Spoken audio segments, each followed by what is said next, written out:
So next scene, we do have Sabrina and Donovan. They meet up. Donovan wants to talk to Sabrina. They sit down. The energy is so negative. I can feel it. I can see it. I can smell it. I don't like it. My face was like, as soon as they both walked up. Pretty much Donovan says to Sabrina that he feels like she's playing games, that she says and does two different things. And Sabrina's pretty much like, I just don't understand why these men are tripping. Like, they can't deal with women that have like multiple connections. And Donovan's pretty much like, she lying. She a liar.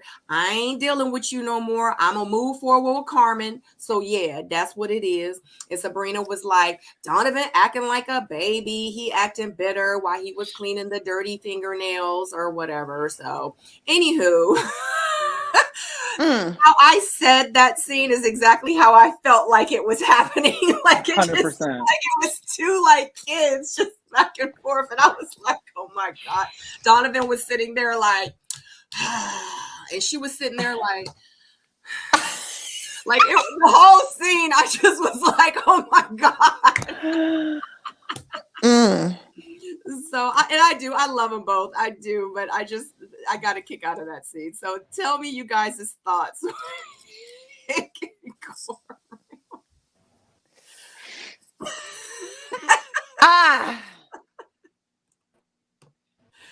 That's a tough one.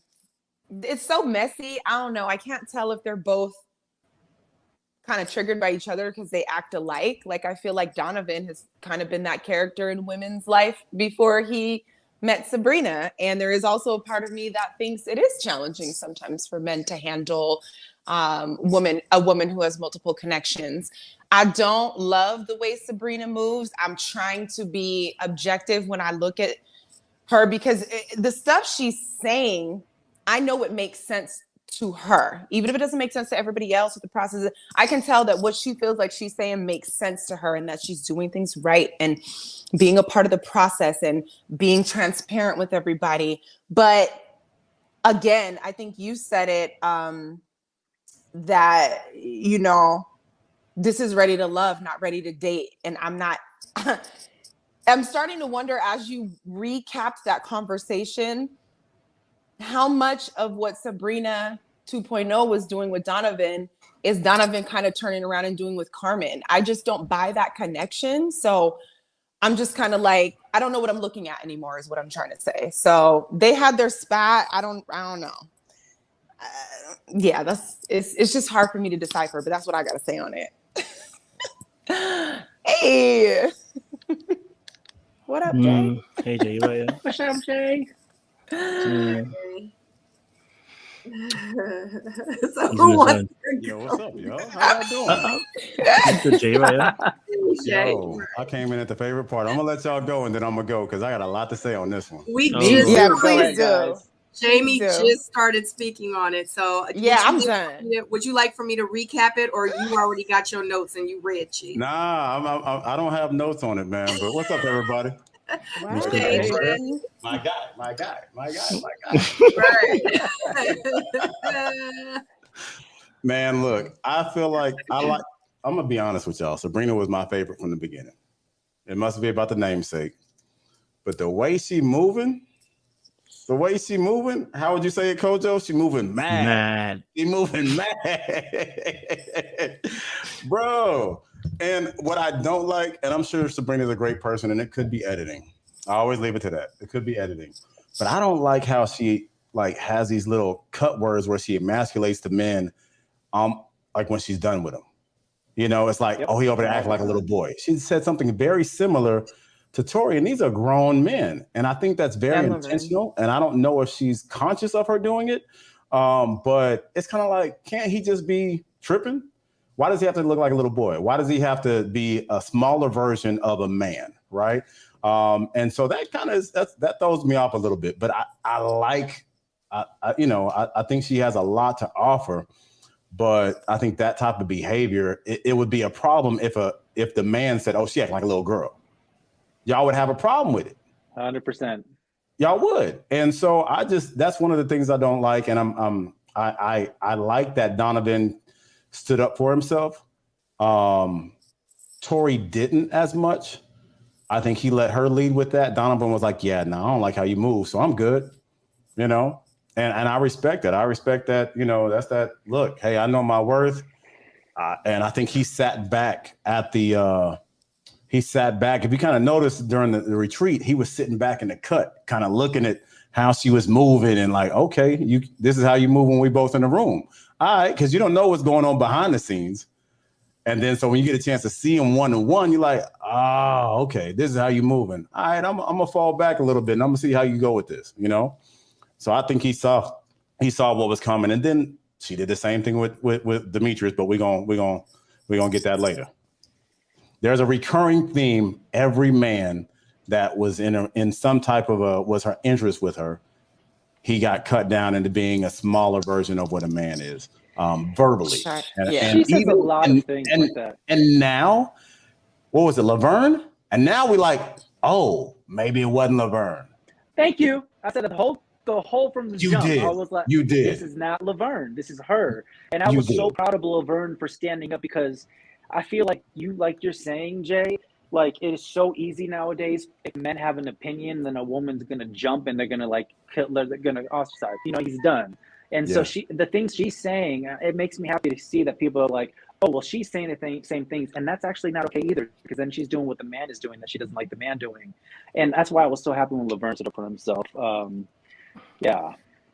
And I think Laverne had said that there was a whole lot more that was said. She had cussed at him and this and that and all that stuff. And I was like, okay, I hear him, but I don't see it. Now I see it. Yeah. Right.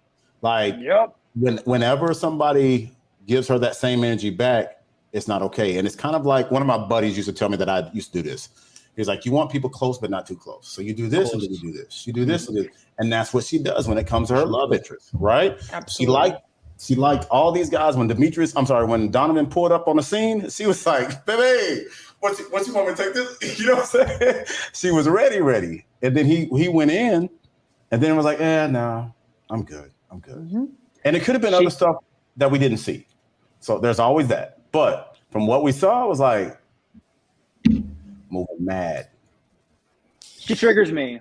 She triggers me because I've dealt with a lot of men like her. That same thing. I said the same thing about her. She's like, no, don't come here. Don't stop. Come here. Like it's like, and then as soon as she sinks her teeth in, she's like, oh, actually, I don't think I want that. I'm sorry. Gotcha. Yeah. And it's just like, that's what triggers me in that sense. And I've sensed that from the beginning. Anybody that says, I'm the 2.0 version of myself, red flag. Yeah, from the gate, you were like, nah.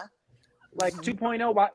Okay. Oh, okay. Well, I'm going to be really careful of watching you. Like that to me, it's like it's the opposite of it. And she seems to be in that level of consciousness, which is, it's the wrong show for her is what I want to say in short. I don't think the show is the right show for her. I think she belongs on like Celebrity X on the Beach or just something that's a little younger, because she's still acting kind of childish. And that's why she likes to project that onto the guys and say they're acting like babies. I just think she was the right fit for this, of what we want and imagine the show to be, which is mature, grown people finding love that are ready. But also, they said it hasn't been that long since her divorce, though, right? A year and a half, she said. She needs more time on herself. A year and a half, from what I remember. Every divorce is different. Sometimes by the time you get to the divorce, it's been over for years. So who knows what that is, and that could be the case. But that seems like it took me a while, and that was just me though. It took me a while to get over, process everything from my divorce. But I think this could be with her. I think with her it's different because from what we're watching, I'm witnessing someone that hasn't done the work on themselves yet. Even if it's been a year and a half, it could be 5 years, and if she was acting this way, I wouldn't see someone that's doing the work on themselves that is really ready to love. I feel like she could really benefit on some alone time and not trying to be in the dating scene, and just because like Jamie said, she's creating narratives that she believes, but the rest of the world is like, that's not real. Yeah. And I think that takes time alone to really understand what you're doing and how you're acting and moving. Yeah, and I'm guilty of believing everything she said in the beginning, and that's on my fault. And then seeing this, it was like, come on. Moving mad, you know what I'm saying? Like Just what triggered me though was the way she would talk about the men, even though these were guys that she was like, "Oh, Donovan's great," and this and that, and blah blah blah blah blah. He's my number one. And then now he's a little boy. He's kind of like a little boy. Yeah, you know. And that was disappointing to hear because it's just because they're not doing something that you want them to do or behaving in a way that you want them to behave. You don't have to name call. And for men, that's absolutely insulting. You know, like the worst thing I'll say about a woman is I appreciate a grown. I don't like it when grown women have little girl energy. You can at least say it like that. right. But I ain't calling him a little girl. Like, oh, she a little baby over there pouting. Come on, man. Oof. He's a grown man. Come on, Kojo. You've been over there. You know what? I don't actually dislike Sabrina because I'll be honest with you, right? I see a lot of myself in her. Yeah. Yeah. Is that And I'll tell Kojo you what 1.0? it is. It maybe not to call out the names. She's able to play this game because part of her, and she's not the only one. There are archetypes that have come through the seasons just similar to her, which is when there's a part of you that's emotionally unavailable, this game works beautifully. Yep. Right. And that's what she gave to the men. Right. And I say this all the time. There are men who come through the season the exact same way. And she's emulating them. And that's the trouble with this particular Ready to Love sometimes, that it becomes a game. She played the game. That's what she did. Right. She got to whatever stage she got to, she started playing the game because old girl knew from the very beginning, listen, Demetrius was not going to be it. You started talking to him. You heard his viewpoints. You knew how he felt about things. You knew who weren't it. Right. You started talking to Donovan. Maybe you find him attractive, but you knew after a while that ain't it. Then you saw, you know what I mean? Like, and Tori too, she used him like a pawn. Like, listen, it is unfortunate, but there are pawns in the game of life. I'm so sorry, people. Some people are there for sacrifice. Okay, Tori, I love you, but bro, you Game of sacrifice. No, it's real. It's real because this. Remember, part of this show is you have to stay on the show. So I need some pawns in this game. All right, who need to be sacrificed? That's just what it is. I got to have other connections who are weaker. So unfortunately, Tori got dealt with in that way. I didn't. I think it's maybe like you were saying, the name aspect of them being a little boy. I think that's where it goes too far, and that's where she suffers. You know, if she was just direct as she was being and letting them know, listen, hey, look, you know what? We had a great connection. It's unfortunate, but look, I think we've got to a point where we're not connecting anymore, and left at that. Then it's different. She just goes that one step too far, which is speaking to something a bit more deeper. Because if you're a game player, you can game play and be like, oh, well, you know, guys can't catch me. All right, cool. But when you go that one step further where you have to say someone's a little boy, now it's emasculation one aspect, but the other part is you are trying to maintain the power that you've gathered, and you feel the best way to do that is to knock down the subjects. And that's a problem. Because now you see power as, if I hit you down, I keep you in position. Trouble is, it just looks really bad. So I actually don't mind her having her gameplay. If that's what she want to do, that's her business. That's not really Ready to Love. But hey, I've seen people do it every season. That last part where you do start saying he's a little boy for challenging you, I do feel with the Sabrina and the Donovan situation, love Donovan too, but it's a bit rich. Okay, you can't be out here jumping into beds, whether you were seen or not seen, and then complain when someone then has a little food in someone's mouth when you saw them in front of you. Like, you can't complain about the way they're moving when you're moving mad too. That's hypocritical. You know what I mean? And just because you are sneaky enough to do it behind the scenes does not mean you get away with it, right? So you can't have that expectation on somebody, but you're doing the exact same thing behind the scenes. It's like, oh, I'm having sex with bare different girls, but you ain't seen it though, so why are you complaining? No, you don't get to then tell the other person you moving kind of incorrect. I do understand if he wasn't moving like that, if he was like, look, you kind of was like, yo, putting food in my man's mouth, like, it kind of hurt my feelings, like, you're seeing that kind of thing. I would get that, but you can't be talking when you're in somebody's bed. You can't be doing when you're crawling in someone's bed. You can't do that. You know what I'm saying? So for me, I think I see both of you. He was also jostling for power over Sabrina too, because you realize, as somebody as we're grown now, right? You can see that Sabrina's playing a little bit of a game. So what you gonna do? You're gonna play your game too, right? But then you try and play the victim now, as if old girl was only one moving mad. You was moving mad too. Right. If your thing comes out now, you can't even talk. You're gonna shut your mouth. So now that interaction you have, Sabrina, can't come out the way it's coming out. So for me, it's holding a high ground, but you don't actually hold it, because if your stuff comes out, you can't hold it. So you a game player too, Donovan. No beef, but he a game player too. I can see for that. sure. You know, for sure. Well, you guys, I didn't know we were watching Big Brother or Survivor, and that's exactly what we're saying. The component of what you guys are moving with, that's not the point of the show. That's not what I watch Big Brother to watch Big Brother, to be strategic and to sacrifice people when they come on. Poor Tori was like, I came on for love, and she sacrificed him. She like Gosh, she never sacrificed nobody. Gosh, Huh? you never sacrifice them. You have 2 or 3 people you're talking to. You sacrifice one of them. One of them is not really your choice. You just having them there because they're making up numbers. Let's be honest. Yeah, if and you that's what I'm trying to multiple say. That's the problem with the show. Is what I'm saying too. Is people seem to want to be on it for clout, to get more money, to make it to the next episode, because they're playing it like a game. And then we're basically saying, oh, this is Ready to Love, but not ready. But play the game to be it. I don't want to play a game to be ready for love. I'm too old for that shit. And that's a different show, and that's a different network. That's kind of that's what I mean, you know? I mean, can you blame them? No. Can you blame them? If you give people opportunity to have multiple people they talk to, a lot of people get wired to play a game, because I don't want to get hurt. So I'm going to play. It's like, I don't want to be hurt. A lot of people don't want to be hurt. I do blame them. The game automatically I do blame comes them. out. Your own fear of getting hurt, that's not an excuse. Your fear of moving because you're afraid to act accordingly, that's not an excuse. So I don't agree. No. I'm saying in terms of the fact that the game mode, okay, so if you get on the show now, Gus, right, you're not having one person you're going to be talking to. You're having several. And that's why I said to you, like, if you have several people you're talking to, I wouldn't do it the way she did, though, because I guess I had more integrity. I wouldn't be trying to manipulate them all and believe like they're my number one. You know, she was really, the way she said and talked to people and gave them their time was inauthentic. It was mean.